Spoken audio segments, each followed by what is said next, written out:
Welcome to Coffee with the Sarlos. We are your hosts of the show, Karen and Kelly Sarlo. Whether you're struggling with grief or you just need answers, we connect you with spirit to find relief, clarity, and direction in life. We can help you move forward. Good morning, Kelly. Good morning. I picked names from China. And I picked caffeinated beverages. Okay. If we're starting with statements of preparedness, I've leveled up. Oh, I love that. And I know some people who've been listening for quite a while know the difference between caffeinated Kelly and uncaffeinated Kelly. And 2-cup caffeinated Kelly. Yeah, true. So the person who's passed over, I'm named May. And the client's name is Chen. Okay. And the client shows up and just says to me, I understand you do medium. I'm looking to connect to a person named May. And of course, I forgot to say this when I said the names. We make up the names. Well, yeah. And I know our regular listeners know that. If this is your first podcast listening to us, we don't ever divulge a person's real name. Unless they've asked us to do a show on them and give their name like Dee Dee. Exactly. So that's why I said I picked these names and I picked China, because I'm going around the world. And I want people to hear that I am literally picking every country I can think of and finding names. There's no, I'm picking countries of a certain political or a certain religious. I'm not doing anything. And I'm not excluding either. I'm just doing every country I can get to. Okay, so Chen asks me if I can reach May, and May says to me, I'm her sister. So I confirm that with Chen, and she says, yes, like I should know. It's so funny what people, like the faith that they have in us, and then immediately like that they just think we should know everything, but then they'll say like, how do you know that? And you're like, wait, you just had utter faith. Yeah. And now you're questioning this? Yeah. I get that though, because I feel I do the same. Like I feel like I can do the same thing sometimes. To the spirit guides? To the spirit guides, okay. Where I have utter faith in the spirit guides, and if they say make a left turn, I'll make a left turn. And then at other times, why left turn? Why? Mm-hmm. Right? So like we're just moody as fuck, is what you're saying, as humans. I guess so. God, that's a good way to look at it. But like that going back and forth between having faith and not having any faith, and testing and not testing, and like, so I get that. So, and I'll just continue. So I say to May, is there something in particular and why she wants to reach out to you? And she said, yes. She said, I want to show you some things and it's all going to pertain to that. So I said, okay. So then, you know how I call it the TV screen? Mm-hmm. That comes up and I see it. And I see, I'll say a young woman. And I go to May, who's the young woman? And she goes, oh, that's me. And there's a man in the screen. And I said, what's going on? What's the relationship? This is my boyfriend. Oh, okay. What are you showing? Like, what's happening? Are you going to narrate it? What's going on? She said, yes, I will narrate it. I will explain things and show it to you. There's volume. You can also turn it up to hear conversations. And I know you know that because you do it as well. I'm just explaining it for people listening, that there is control. And I think some people think we have a ton of it, and sometimes we have none of it. That would be accurate. Yes, and that's accurate too. So I'm able to listen to it, and I see, and I have May narrating and answering my questions, and what unfolds is that the relationship between the two of them is unhealthy. And she's pointing out the ways that it's unhealthy. And I turned to May and I said, are you doing this intentionally to give examples? And I'm supposed to actually give the examples to Chen? Yes. And I said, oh, okay. So I kind of have to really slow it down and I really have to pay attention. And I'm not concerned because I'm not thinking I have to have 50 or I even have to have 5. I just have to have one really good example where Chen goes, yes, to give Chen the information so that she can go, yes, that is something that I spoke to her about. So I listen and I watch, And May gives me information for one good example between her and her partner that May knows Chen has seen and has commented on. And that's the key. So I do that. It takes me, a couple of minutes. And then I explain it to Chen and I say, okay, May is showing me this particular situation and it's between her and her partner. And so I describe it where there's a form of verbal abuse. And what it is it's gaslighting. And I explain the word gaslighting. I say it to Chen and she goes, oh, I didn't know what the word was. Thank you. But yes, that happened. It was a significant thing that I pointed out to May. Okay, say no more. So I go back to May and I say, May, continue. And she says, I'm pointing out where my partner gaslit me, meaning he made me question my own sense of my own reality. Okay. So I said, why is that important to Chen? Because Chen saw him doing that to me and she saw my self-esteem dropping in that dating period. And then I said, okay, then what happened? And she goes, oh, he caught on that Chen knew and that Chen was telling me because I was confronting him about the behavior. I didn't know the word gaslighting, but I would say, you lied, you manipulated me, you did this. Chen said, Chen noticed, and she would bring it up. So the boyfriend decides, oh, I better get the ring fast. And then I get to see the next screen and I see him proposing to May, and May wants a marriage. She wants that. So I said, May, what happened at that point then? Explain this. And she goes, oh, I wanted a marriage. She said, I wanted a guy. I wanted the kids. I wanted the thing, that whole life thing. And I said, okay, so is that why you took him? Oh, yes, she said, because I believed growing up that I wasn't enough. I didn't think I was pretty enough, smart enough, everything. Just I'm not enough. And because the belief I'm not enough, I think I have to take any partner, any guy, because there may never be another. And then we're also layered as women with the belief that it's your job to also keep or maintain a man. Yes. Okay, you're ahead of me. Those are two fucked up Yeah. things that really play off of each other. And it did for May. So, but Chen sees it. So Chen sees this and what's going on in May, the belief that she's not enough right from childhood, right from day one, because May is the scapegoat. She's the one that's not enough. And Chen is the one that is enough. She is. She's pretty enough, smart enough, and the parents build her and destroy May. But Chen sees what's going on in the family, the discrepancy. And why? Because she loves May. So I say all of this, and Chen is looking at me, and she goes, you got this.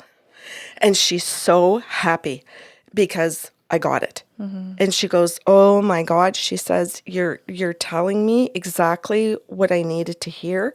She says, I have a million questions for May.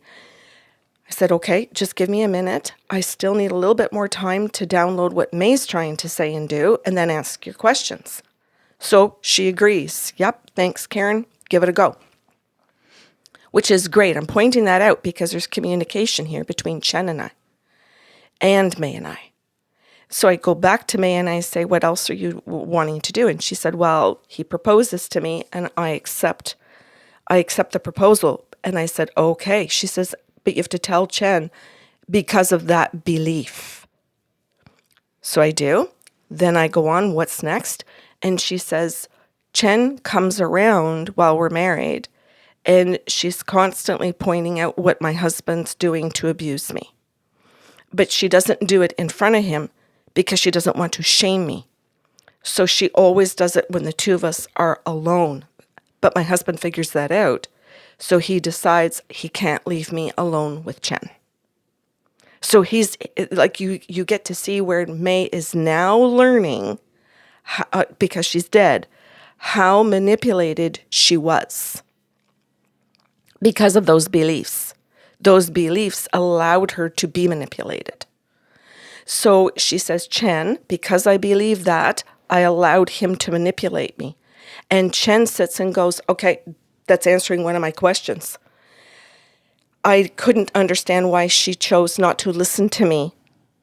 I was her sister. I knew her better than him. Why didn't she trust me? That was one of the questions. How come? And so now May is helping Chen have some understanding as to why she put her husband and what he was saying and doing above Chen's love for her. Was Chen married or with someone? Yes. Yeah. Yeah, that ends up coming out later. And I'll just skip to that quickly, that Chen picked a partner that's healthier, which is healthier and loves her and loves May. He loves them as family.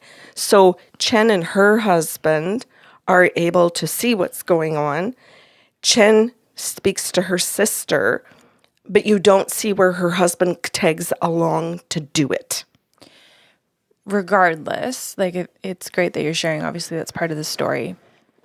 In May's mind, though, if the messaging that she received was you're not enough, but your sister is, and your sister also happens to have the societal success that we keep shaming you for not having, even though Chen shows up with love and healthy intention, it's constantly subconsciously threatening. Yes. Because, well, that's nice, Chen, but you have all the things and you're doing all the things, and I have to be over here working to keep all the things to look like I have it together. Yes. Like, Chen's existence serves as evidence that May is still not enough and Chen has it together, on top of the fact that Chen actually picks a healthy partner. Like, that's too much for someone who's buried in shame. Yes. And that is exactly what comes through for Chen and for May, where May says, this is what happened. This is how I felt. Every time you showed up to tell me that I had shit, I'll just call it shit for a second because it really is shit. Yeah, it just confirms the feelings of, oh, right, that's right. I'm not doing enough. I'm not enough. Yes. I'm doing it wrong. And so eventually what I get to see is that May can't stand it. And she sees no way out of the marriage. She sees no way that she can survive any of it. She doesn't know, she can't see any way out, period. So she just feels this is my cage and I have to stay in this cage. She doesn't see any other options. And Chen says at that point, yes, I gave her an option. And I said, no, she doesn't see it as an option. Mm-hmm. And she goes, no, that's not true. And she really gets into a fight with me personally. Yeah, you can have a bedroom free, lined up for the kids, like the children and everything, and it's still not an option in May's mind. That's exactly. Because Chen offered her a room in her home, mm-hmm. to live in, and she offers her financial support. She offers her all the things that May needs. Yeah. And this is why Chen and her, in particular, can't understand why she didn't choose it. Can I try something? Yeah. I'm gonna do this, like, without activating myself and without being a dick or wagging my finger. This episode and this story of these sisters should speak to every parent listening to this show. And if it doesn't, like, restart this episode and listen to it from the perspective of how you are choosing to parent or how you parented if that role is done. Because when you do not seek the healthy tools to know and understand the impact of your language, your comparisons, your unhealthy, disproportionate consequences you give your children, the messages that you send your children, it has the ability to destroy a life and destroy relationships between siblings who, like Chen, genuinely love each other and can offer one of your children the opportunity to save their own life. And May, I'm not sure how her story ends, may have completely ended her life, even though love was standing there saying, I'm here and we can do this. They can't hear it, they can't see it because of every subconscious and maybe overt messaging that you've given them. Like, that is the responsibility of parenting. And I don't think anyone has sex and says, let's make a baby, thinking about that thing and that level of responsibility that you are signing up for and then neglecting. Was that okay? Yes. Okay. It was wonderful. Like, that, to me, our world that is hurting is a parenting issue. Because we're all growing up, flailing our arms and kicking up, dirt because of our temper tantrums that we never were given tools for as kids. And we're all just running around here like uncared for children. Mm-hmm.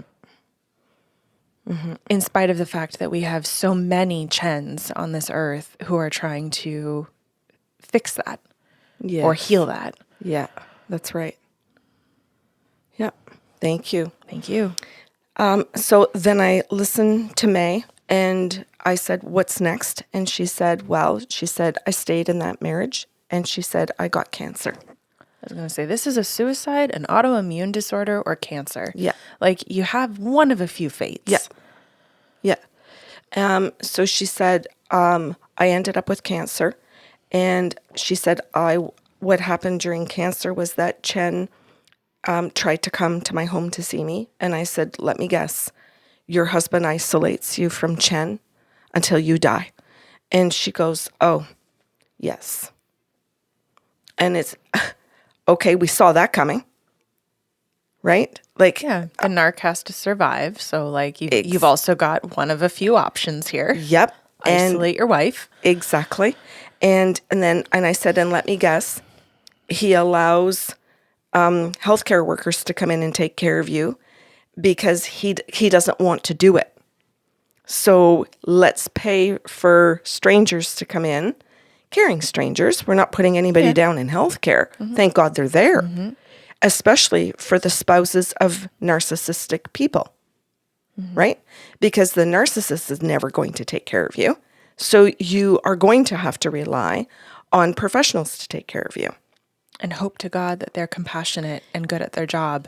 And those two things don't always go hand in hand. Yes, very much. Now, I don't know the answer to that. I just know that she shows that people, professionals, do come in to care for her.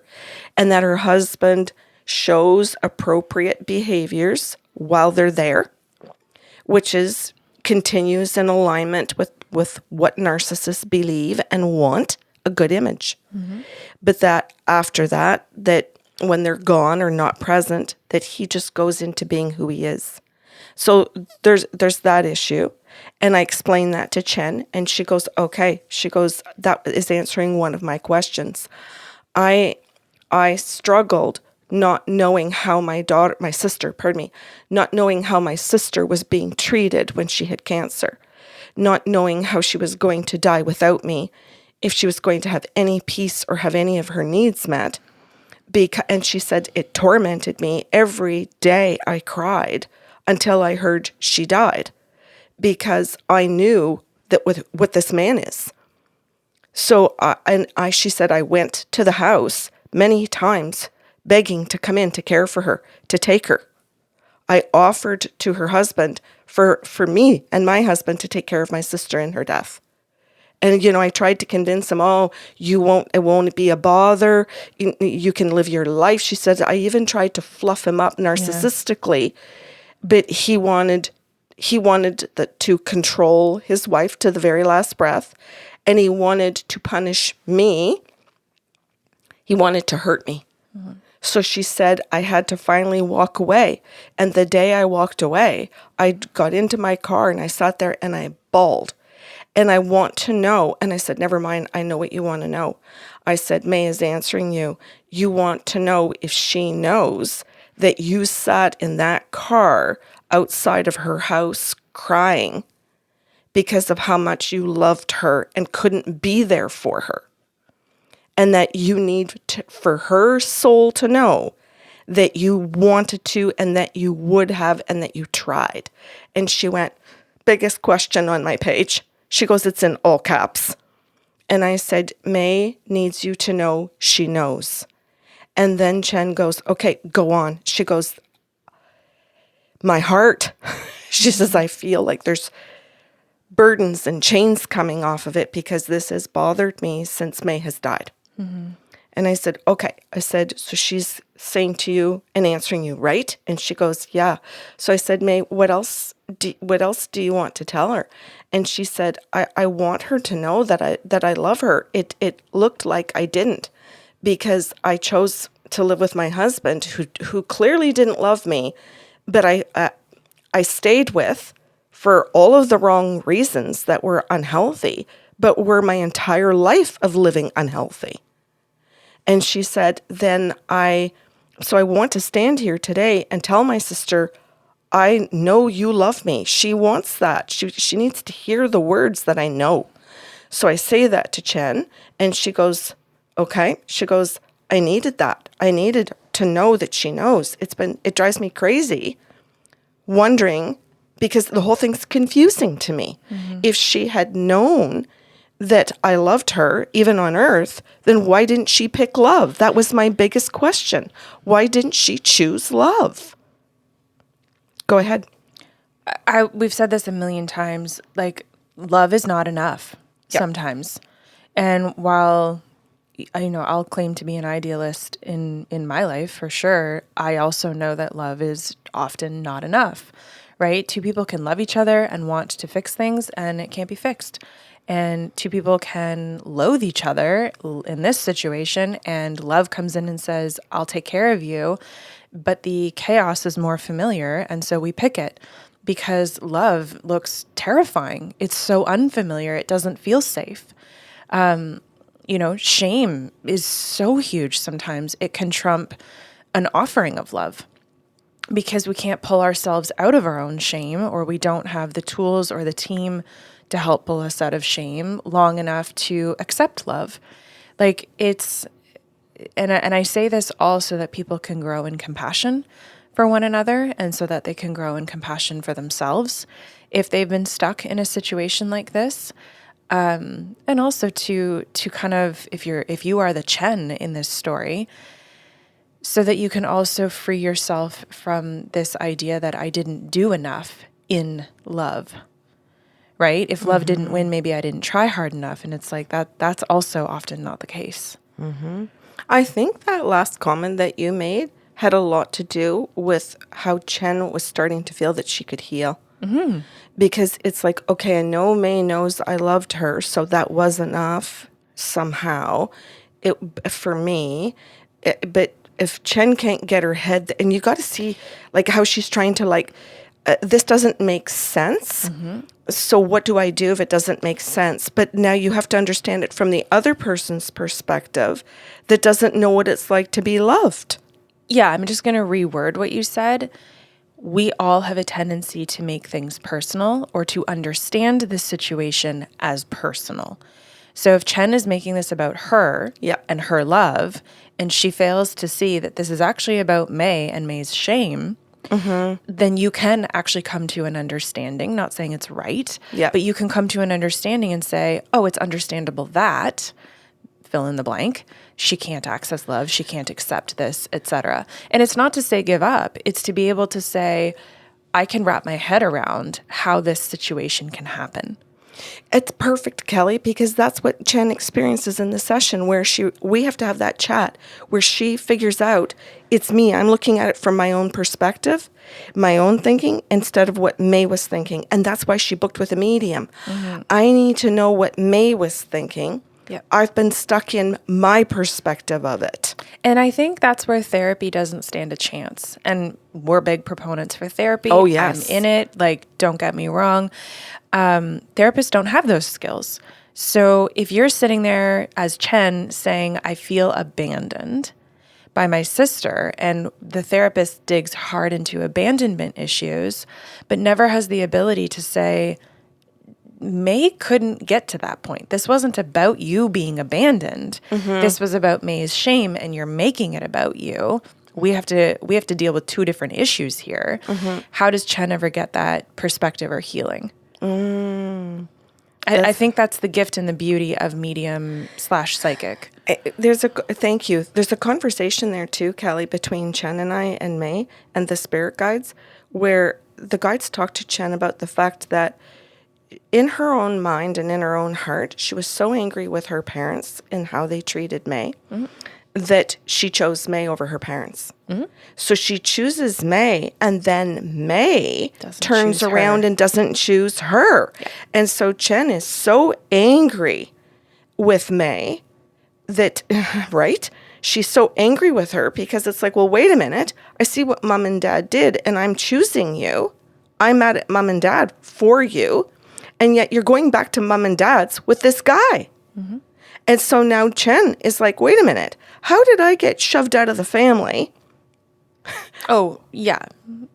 You and I are sitting on this couch having both experienced that in our families of origin. Yeah. Where the siblings are like, okay, it's you and me. We got this. And the other sibling goes, no, I'm going to choose to seek the love that won't be given to me. Yes. And stay in my wound. Yes. And again, it's understandable that. Yes. And so May and the guides and Chen and I have that conversation around Chen's hurt and therapy, as you mentioned earlier. So let's bring that up too, that it's important for Chen to go to therapy to understand how May would pick a man like her parents and then choose her parents and her husband right to her, the end of her life, over Chen, which is love. Yeah. And May showing up through me, through a medium, to say, okay, this is why I did this. I didn't break these patterns. I didn't do this work. You were doing the work. I wasn't doing any of it. And then where May says at the end of the session to Chen, I thank you for every opportunity you gave me. I thank you for the love you tried to give me. I thank you, and I want to acknowledge that you did all of this work. And then in that moment is when we see Chen sitting there going and taking these really deep breaths. I thought she was going to start crying, but she didn't. But you can literally just see where she's just taking her breaths in and out as she hears each of those statements. I know you don't have a lot of memory for sessions. I know you don't have a lot of memory for episodes that we've recorded. And I know that'll boggle some people's minds because you narrate these. But I know that you have to write notes after sessions, hoping that you've, kept up with the details. They have to send me the recording. Right. What I wanted to say is that we've done a very similar episode of Coffee with the Sarlos, and I will often sit on the couch being like, ooh, did she reread the same notes, or is this going to be a different situation? And I bring this up because it's also happening in the reels where people are commenting similar things to the effect that it's so interesting that we're all out here having different experiences, yet all the same experience. Whether it's just a variety of, the different roles, meaning like this is the problem I'm having with my dad, or this is the problem I'm having with my sister, we're all experiencing the same core issues or core wounds. Thinking that we are isolated, lonely, the only ones going through it, and feeling disconnected. And I think that's also the beauty of the reels and the show, is to be able to allow people to find pieces of themselves in these stories where they might feel too much shame to share their own. They've isolated themselves unknowingly because they don't want to be judged, or they don't want to be maybe held accountable to some of the changes, and yet they hear something in this episode or something in a reel that speaks to them, that pushes them to want to do something different, head in a different direction. And that's I love it so much, right? Because even if it just creates a tiny vision of clarity, that can be enough to put one foot in front of the other, right? And that's all the difference in this world. That's what we're both hoping for. Thank you for listening to Coffee with the Sarlos. If you enjoyed the show today, please be sure to subscribe on your podcast platform and leave a review.